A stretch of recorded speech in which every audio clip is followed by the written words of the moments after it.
بسم الله الرحمن الرحيم. Salatu wa salam ala ashraf al-mursalin. Donc c'est avec un immense plaisir que nous assistons à cet après-midi à l'université le 8 mai 1945 de Guelma, à la faculté des sciences et technologies, et précisément au département d'architecture, pour présenter une thèse en doctorat en architecture parrainée par le laboratoire de génie civil et d'hydraulique. Donc cette thèse est intitulée Défi des risques des inondations, la résilience urbaine en question, cas de la ville de Skikda. Donc cette thèse est présentée par l'impétrante Elmi Lamia sous la direction du professeur Lazri Youssef, devant un jury composé essentiellement par le professeur éminent Mahimoud Issa de l'université Constantine III et du professeur et du docteur Saleh Hana du département d'architecture de l'université du 8 mai 45 de Guelma, et du docteur aussi Shraidia Mohamed, aussi il est du département d'architecture de l'université 8 mai 1945, présidé par moi-même, professeur Alqama Jamal de l'université 8 mai 1945 du département d'architecture. Donc cette thèse, elle sera examinée par ce parterre de jury pour essayer de promouvoir et de développer et de voir sous un autre angle cette investigation qui a été dirigée de main en main par le professeur Lazri Youssef, puisqu'ils sont arrivés en binôme à ce résultat qui est présenté devant nous, qui a été justifié par une publication dans une revue de renommée établie, donc qui donne le droit à cette impétrante de présenter son travail publiquement pour l'obtention de son doctorat. Donc, sans tarder, la parole est donnée à l'impétrante Elmi Lamia pour nous présenter l'essentiel de son travail et la démonstration des résultats à laquelle elle est arrivée. Donc, sans tarder, à vous la parole, et votre présentation sera suivie par une plaidoirie de votre directeur de thèse et puis une lecture critique des différents membres de ce jury-là. Donc, sans tarder, je vous donne la parole, sans oublier de dire bienvenue à toute l'assistance ici présente parmi nous. À vous la parole, madame. Merci. Bismillah ar-Rahman ar-Rahim, wa salatu wa salam ala Sayyidina Mohamed Ashraf al-Khalq wal-Mursalin. De mes remerciements à l'université de 8 mai 1944 Guelma et le recteur professeur Al-Agoun Saleh, la faculté de sciences et technologies et le doyen professeur Krips Nabil, le directeur de l'ABO professeur Nouria Mohamed Saleh et aussi le directeur de l'école doctorale, professeur Alqama Jamal, pour leur orientation et leurs conseils, et les différents experts présents. Honorables assistants, bonjour. Tout d'abord, notre travail intitulé Défi des risques d'inondation, la résilience urbaine en question, cas de la ville de Skikda. Selon un plan de travail bien défini, divisé en 4 sections. Premièrement, un contexte général et problématique. Ensuite, méthode et outils. Puis, les résultats et discussions. Et on termine par conclusion générale et perspective de recherche. La ville occupe un espace de plus en plus important, marqué par l'incertitude, que l'espace urbain densément peuplé et hétérogène et fragilisé par l'interaction complexe des changements accrus environnementaux, climatiques et socio-économiques présentant de divers degrés de vulnérabilité. Cette incertitude oblige les villes à rechercher de nouvelles stratégies, redonnant la résilience urbaine essentielle. L'opportunité est que le milieu urbain offre des moyens d'intervenir. Une réponse adéquate aux incertitudes associées à aux risques environnementaux, c'est la résilience urbaine. La ville peut être à la fois extrêmement vulnérable et entièrement résiliente. En effet, renforcer la résilience urbaine, c'est ne combat pas contre les catastrophes, mais de permettre de vivre avec elles, sans perturber le fonctionnement urbain. Pour parler de la résilience urbaine, tout d'abord, il faut s'interroger de quel lien on parle et qui a mis en place pour ne pas compromettre le fonctionnement urbain. D'après les rapports du GIEC et IPCC et World Economic Forum, l'augmentation de la pression démographique et les changements climatiques mondiaux ont entraîné une forte incidence d'événements météorologiques extrêmes. Ce qu'on parle, le noyau de la vulnérabilité. On a conclu que les inondations sont les risques urbains les plus répandus au XXe siècle, causant des dégâts importants. Et l'histoire est un excellent témoin de ce type de catastrophe. Le regain Katrina de la Nouvelle-Orléans des États-Unis en 2005 illustra la disparition complète d'une ville et les conséquences d'une mauvaise gestion des infrastructures en zone humide. De plus, l'inondation de Bangkok en Thaïlande en 2011 révèle les défaillances de gestion urbaine des infrastructures et les risques d'une urbanisation non planifiée. La ville de Skikda n'a pas été épargnée par ce type de risque. Une ville moyenne pétrochimique, Skikda, prise entre un site naturel exigu et croissant en matière des inondations urbaines, caractérisée par une urbanisation croissante, fragilisation des zones urbaines et un risque d'inondation croissant à cause des facteurs météorologiques et géologiques. Il semble que les mesures actuelles sont insuffisantes pour aborder efficacement les causes de ce type de risque, ainsi pour prendre en compte sa faible capacité de résilience. Mais les méthodes classiques de gestion de risque en milieu urbain ne suffisent pas de comprendre d'une part à la complexité des inondations urbaines et d'autre part à la complexité de la notion de la résilience lui-même. Une approche intégrée comme un processus systémique combinant le triptyque milieu urbain, résilience urbaine et risque des inondations est une nécessité pour faire la vie en ville avec la crue. Pour cela, la compréhension de la localisation, la fréquence des événements est le clé de prioriser les mesures de résilience urbaine. Les chercheurs se sont penchés sur le potentiel des expériences de modèles d'inondation, qui sont des outils de modélisation fondamentale afin de comprendre le processus dangereux et l'impact de ce type de risque. La littérature marquée par un manque de coordination des acteurs locaux et experts pour mieux gérer les risques des inondations. La déterminisation des zones urbaines inondables représente l'étape primordiale dans la gestion des risques des inondations. Ainsi, des problèmes majeurs sont alors mis. Est-ce que l'utilisation d'outils et de nouvelles approches expertes peuvent nous permettre d'identifier et d'anticiper sur le phénomène des risques des inondations dans la ville de Skikda? Quels sont les différents facteurs d'influence qui aggravent ce type de risque dans la ville de Skikda? Et quels sont les différents scénarios à effet résilient pour minimiser l'ampleur des inondations? Pour répondre aux questions de recherche, les pistes de recherche seront explorées à travers l'hypothèse suivante, une approche intégrée de gestion des inondations, concentrée sur la réduction de la vulnérabilité et le renforcement de la résilience urbaine, repose sur l'expérimentation d'un nouveau modèle conceptuel d'évaluation de la sensibilité au risque des inondations.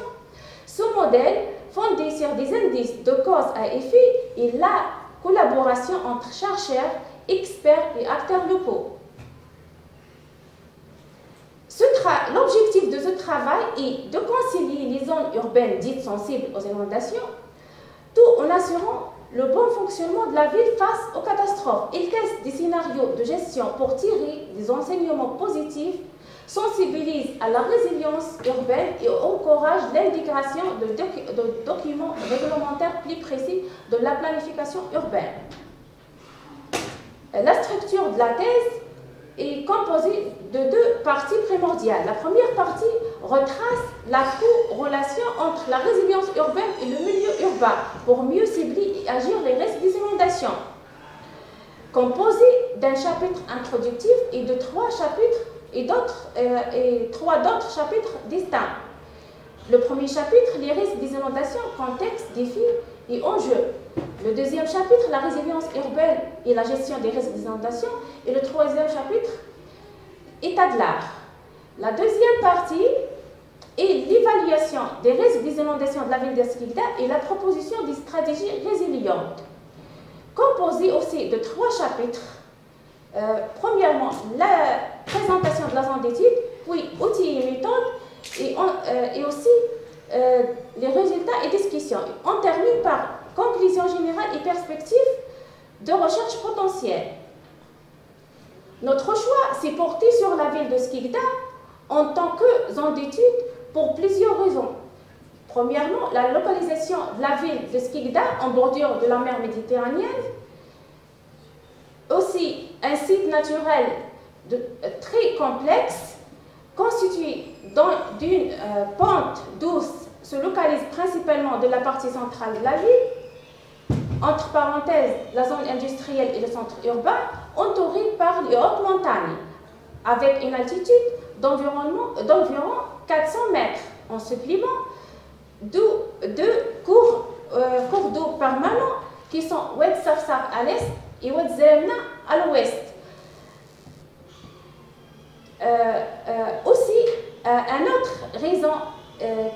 Une autre raison qui est la plus forte, c'est la redondance des crises d'inondation dans cette ville. La figure présente des scénarios modélisés à l'aide de cycles correspondance d'inventaires des inondations marquant depuis le XXe siècle, que les zones inondées représentées par la tache bleue est toujours localisée le long des oueds et zones basses, à iode faible à très élevée ampleur géographique.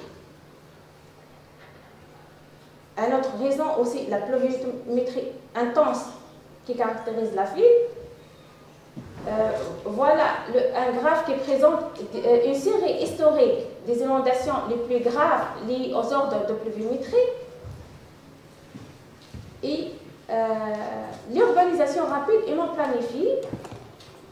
Donc, la ville de Skikda, c'est une ville vulnérable au risque des inondations par son site torrentiel, sa taille, sa densité de population et ses infrastructures.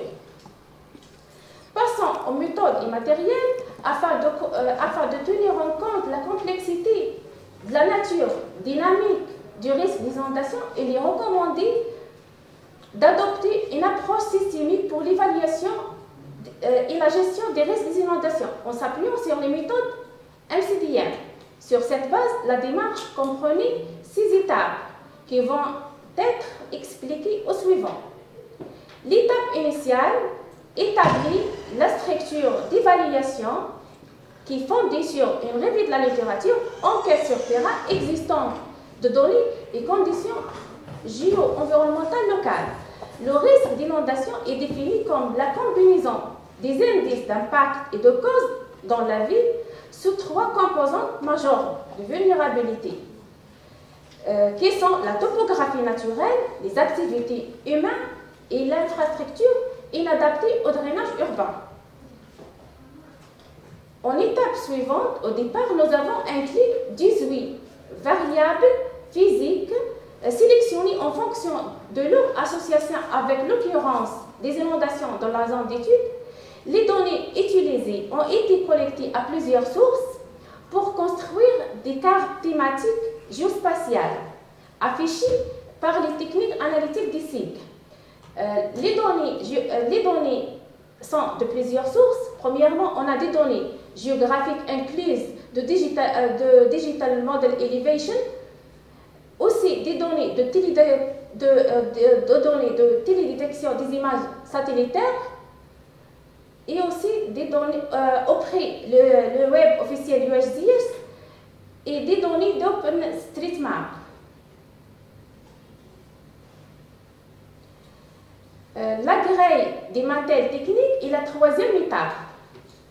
La méthode laboratoire d'essai et d'évaluation décisionnelle est une technique systémique analysant les relations d'influence directe et indirecte entre les facteurs.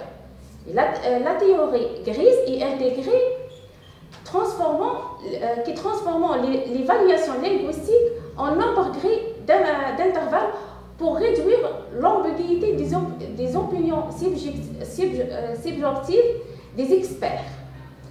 Cette étape repose sur une enquête de jugement d'experts auprès de 20 spécialistes utilisant un questionnaire ANEF-score basé sur l'échelle de Satie de 1 qui est la moins importance à 9 qui est la plus forte importance. Le calcul mathématique a été fait à l'aide du MATLAB 2022. La grille du MATEL est ainsi combinée à l'HP pour obtenir les poids des facteurs d'influence et la AMP a été choisi pour obtenir les poids des catégories d'influence. Ainsi, l'HP détermine l'importance pondérale que l'AMP détermine les relations causales entre les indices d'évaluation. Le traitement des données toujours a été réalisé en utilisant le langage MATLAB. L'étape suivante est la cartographie de la distribution des niveaux de risque d'inondation d'après la combinaison des calculs mathématiques dans le résultat de l'HP et l'AMP, qui sont les points, et les données des facteurs des couches SIG, qui sont préparés pour obtenir la carte finale des risques des inondations. La dernière étape, c'est une analyse des résultats de la distribution des niveaux de risque des inondations et des recommandations d'adaptation. Passons maintenant aux résultats et discussions. L'élément essentiel de cette étude réside dans l'élaboration d'un modèle conceptuel robuste permettant de mieux comprendre la répartition spatiale des zones vulnérables aux inondations dans la ville de Skikda, composée de 3 catégories primordiales qui sont la topographie naturelle, les activités humaines et la limitation de la capacité des infrastructures de drainage urbain. Le tableau suivant classe les poids des facteurs d'évaluation calibrés dans la zone d'étude à l'aide de la méthode Gray-Demattel-AHP. On a trouvé que l'accumulation, on a trouvé que le poids le plus élevé est l'accumulation du débit dans l'indice topographique, les précipitations intenses de l'indice anthropique et le réseau d'assainissement de l'indice infrastructurel. Ces cartes mathématiques représentent la distribution spatiale des facteurs d'impact topographique naturel. En premier lieu, l'élévation qui exerce une influence directe sur le degré d'écoulement, la pente qui représente le taux d'un changement d'altitude, l'aspect qui indique la direction de la pente maximale, la courbure qui représente les changements d'inclinaison de la pente, direction et accumulation de flux indique que le flux d'eau est fortement concentré et plus sensible aux inondations. Ces cartes conceptuelles illustrent la distribution spatiale des facteurs anthropiques. L'utilisation de la Terre, qui est composée de 5 classes d'occupation du sol, urbain, espace vert, plan d'eau, agriculture et terrain nu. L'indice bâti qui présente les surfaces bâties imperméables et l'indice végétalisé qui révèle le degré de verdure, les précipitations et LST qui montre les caractéristiques de surface terrestre, de température. La carte de nombre de population que le facteur de taille d'espace est mesuré par sa population. Ces cartes thématiques montrent la distribution spatiale des facteurs d'impact infrastructurel. Les cartes de distance ferroviaire, aux routes et aussi au réseau d'assainissement montrent que les zones situées à proximité sont les plus sensibles d'être inondées. La lithologie aide à l'identification de la capacité d'infiltration du sol. L'indice d'humidité topographique et l'indice de puissance de surface des cours d'eau indiquent quand elles sont plus élevées, plus le potentiel des inondations est important. Sur la base des facteurs normalisés, leur pondération et l'analyse superposée dans un environnement cible des facteurs d'influence, les indices d'impact d'aggravation des inondations retenus sont classés en 3 catégories et réorganisés en 5 niveaux, de plus faible jusqu'au le plus élevé. On a remarqué que les zones à risque élevé sont principalement situées dans le centre et le nord-est de la ville de Skikda. 2. L'indice topographique naturel montre que ces secteurs caractérisés par une altitude basse, des pentes douces, notamment dans les régions de surface concave proches des points d'accumulation d'IDB. Ensuite, l'indice anthropique se caractérise par une urbanisation rapide associée à un indice végétalisé plus faible et un indice bâti plus élevé, qui réduit l'infiltration des eaux pluviales. De plus, aggrave la sensibilité aux inondations et limite la résilience des zones affectées.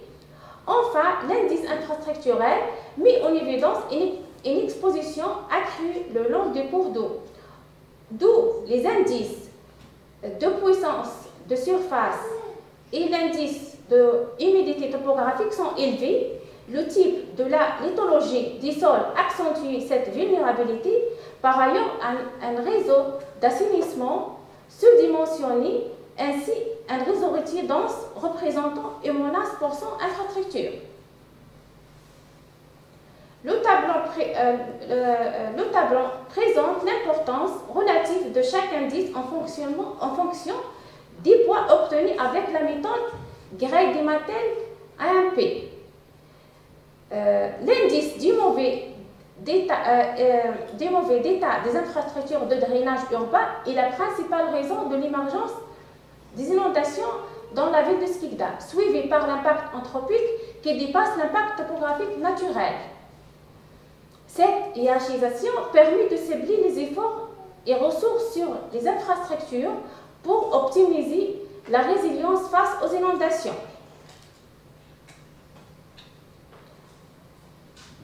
En comparant les poids issus par la méthode AHP des indices d'évaluation et les poids issus par l'AMP, les poids obtenus avec la méthode AMP sont plus précis et reflètent mieux la complexité du système analysé. L'évaluation des impacts des inondations urbaines à Skikda, basée sur la méthode Gray-Dimatel-AMP et HP, et l'analyse révèle que les zones à Skikda à risque élevé et très élevé, principalement situées dans la partie centrale et nord-est de la ville. Près des rivières Safsaf et Zremna, les zones à risque modéré, faible et très faible situées principalement dans les régions périphériques, montagneuses et les parcs végétalisés au sud-est, nord-ouest et ouest de la ville. L'écart de répartition des risques confirme les observations historiques des inondations à Skikda, validant ainsi la fiabilité du modèle de sensibilité proposé qu'on a appelé TAI et l'approche appliquée pour la cartographie de la sensibilité aux inondations.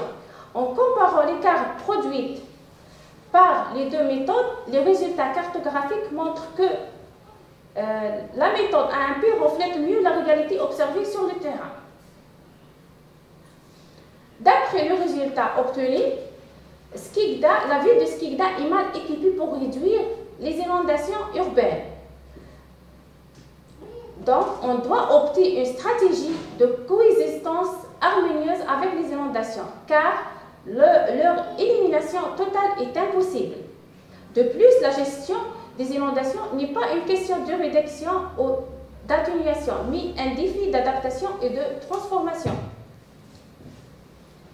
Un cadre a été proposé afin d'explorer toutes les options possibles en matière de résilience urbaine.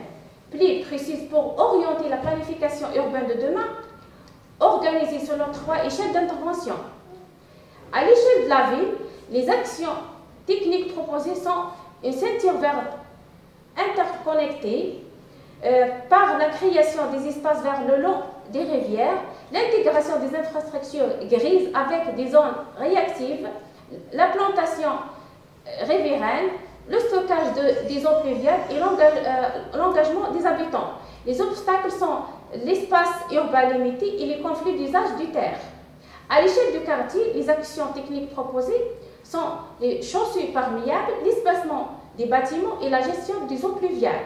Les obstacles sont le temps de mise en œuvre prolongé et le coût important et l'efficacité limitée. À l'échelle des bâtiments, les actions techniques proposées sont les toits, façades et balcons végétalisés, le renforcement de la capacité structurelle de nouveaux bâtiments et la récupération des eaux pluviales. Les obstacles sont le problème de surcharge des toits verts et aussi l'efficacité limitée sur les débits de pointe. De plus que les actions techniques, on a des actions administratives. À l'échelle de la ville, c'est la collaboration entre acteurs urbains et la formation et sensibilisation. Les obstacles sont les conflits d'intérêts entre citoyens et acteurs locaux, urbains plutôt, la limitation législative. À l'échelle du quartier, c'est l'interdiction des constructions en zones inondables et aussi le soutien aux solutions basées sur la nature. Les obstacles sont l'absence de loi pour limiter les constructions en zones inondables. À l'échelle de bâtiments, c'est la clarification des cadres réglementaires. Les obstacles sont le manque de sensibilisation des propriétaires et la difficulté d'application des réglementations. En effet, il est recommandé d'intégrer des protections des corridors fluviaux, la planification de l'utilisation des terres, l'augmentation de la perméabilité urbaine, le stockage et la gestion des eaux pluviales et les pratiques de développement à faible impact. On note comme une conclusion générale que cette investigation prend en compte des méthodes MCDM, outils et techniques urbains ainsi que les principaux défis liés à l'évaluation des risques des inondations en tenant compte de leur complexité. La planification et l'utilisation de terres et l'adaptation des solutions basées sur la nature sont essentielles pour renforcer la résilience en complément des infrastructures grises traditionnelles dans les zones inondables. Certaines limites ont été mises en évidence. C'est la comparaison restreinte des méthodes d'évaluation, l'exploitation de l'apprentissage automatique et la dimension sociale qui est insuffisante. Les perspectives de recherche potentielles articulent sur la forme urbaine résiliente s'adaptant à la croissance urbaine pour atténuer les risques d'inondation, apprendrait la ville résiliente dans une perspective de développement durable, la modélisation d'un indice d'évaluation de la résilience au lieu de la modélisation d'indices de vulnérabilité pour les zones urbaines sujettes aux inondations et la sensibilisation des citoyens aux inondations. Merci pour votre attention.